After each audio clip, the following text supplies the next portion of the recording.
अगर वह डकैत जैसे हथियारों का प्रदर्शन करते हुए डकैती डाल रहा है, वहां ग्राहक भी बैठे हैं, ग्राहकों को खड़ा करके एक चोट करके अगर गोली मार देता तो क्या उनकी जान को एक समाजवादी पार्टी वापस कर पाती क्या?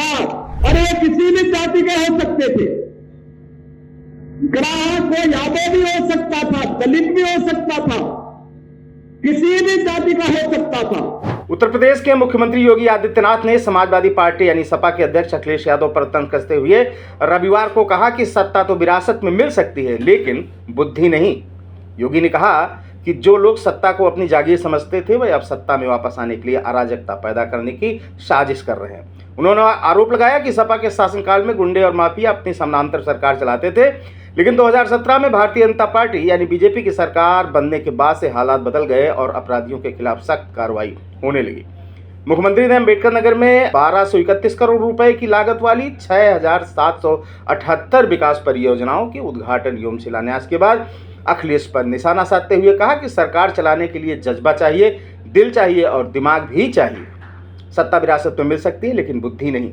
उन्होंने कहा कि 2017 से पहले उत्तर प्रदेश में सपा और कांग्रेस के संरक्षण में पलने वाले माफिया समानांतर सरकार चलाते थे। उस समय अम्बेडकर नगर में हिंदू जागरण मंच के अध्यक्ष और टांडा निवासी हमारे प्रमुख कार्यकर्ता की हत्या हुई, लेकिन कोई सुनवाई नहीं की गई।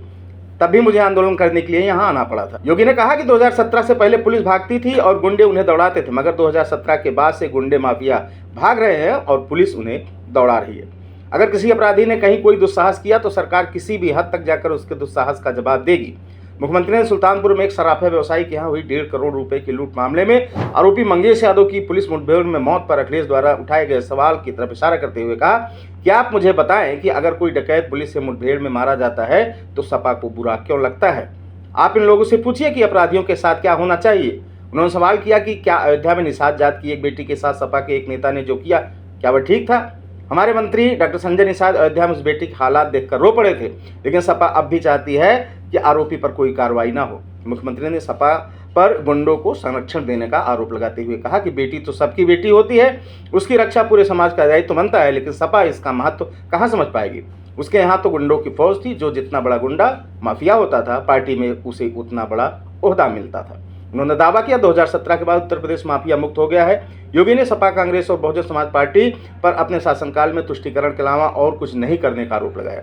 उन्होंने कहा कि इन पार्टियों की सरकार ने कोई भी आयोजन नहीं करने दिया, ना होली, ना दीपावली, ना दशहरा, ना दुर्गा पूजा, ना नाग पंचमी और ना ही कृष्ण जन्माष्टमी या शिवरात्रि, कोई भी त्यौहार आप शांतिपूर्वक नहीं मना सकते थे।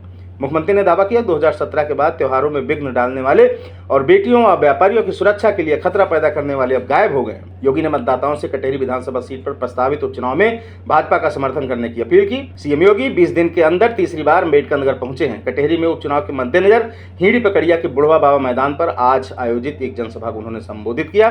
गौरतलब है कि अभी तक भाजपा ने कटेहरी से उम्मीदवार घोषित नहीं किया है। अनारी टीवी यूपी देख रहे था, बहुत बहुत शुक्रिया। अगर आप इस वीडियो को YouTube पर देख रहे हैं तो चैनल को सब्सक्राइब करें और बेल आइकन दबाना ना भूलें। अगर Facebook पर देख रहे हैं तो चैनल को लाइक करें।